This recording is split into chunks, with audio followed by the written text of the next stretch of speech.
Harper One and HarperAudio present Right Story, Wrong Story. How to Have Fearless Conversations in Hell by Tyson Yunkaporta. This is the author.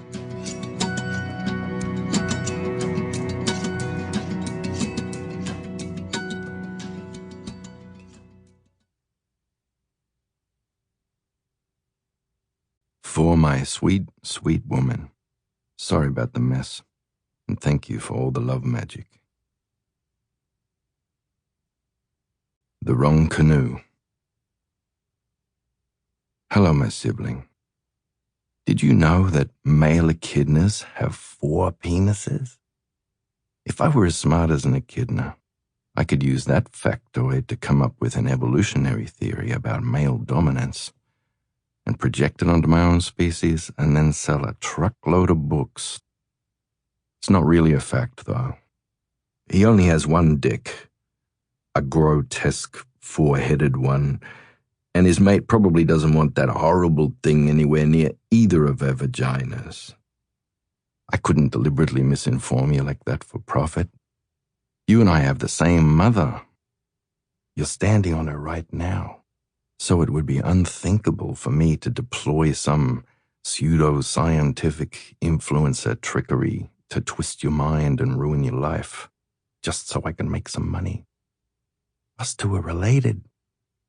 We have plenty in common that we can build on to strengthen our relationship here, as we journey through a suite of pathologies that need some attention before we destroy the world with our dysfunction.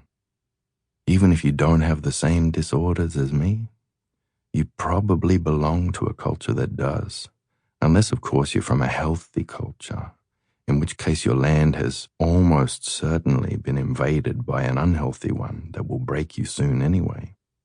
Either way, we both need to work on our issues, because no tree burns alone.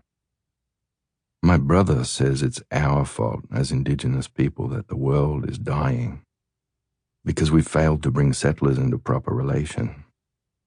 Many of us would hate Tim for saying this, which is why he doesn't want to be named here. I don't much like hearing it myself, because I have historical IOUs I want to cash in pronto, now the barman's calling last drinks. But I still listen to him, because we're related. This book contains nothing that will save the world. It's basically a list of 12 ways to avoid lists in the Anthropocene. Some jokes and horror stories, also a few attempts at good sense that future alien archaeologists can dig up to discover that most Homo sapiens were not stupid, greedy bastards. We just had very bad bosses. It is always comforting to know that your smug ghost will be able to drift around in a blasted landscape forever, wheezing, "I told you so." However, this kind of death wish is not the best mindset for trying to make meaning together. We're going to need to do more than merely ask each other, "Are you okay?"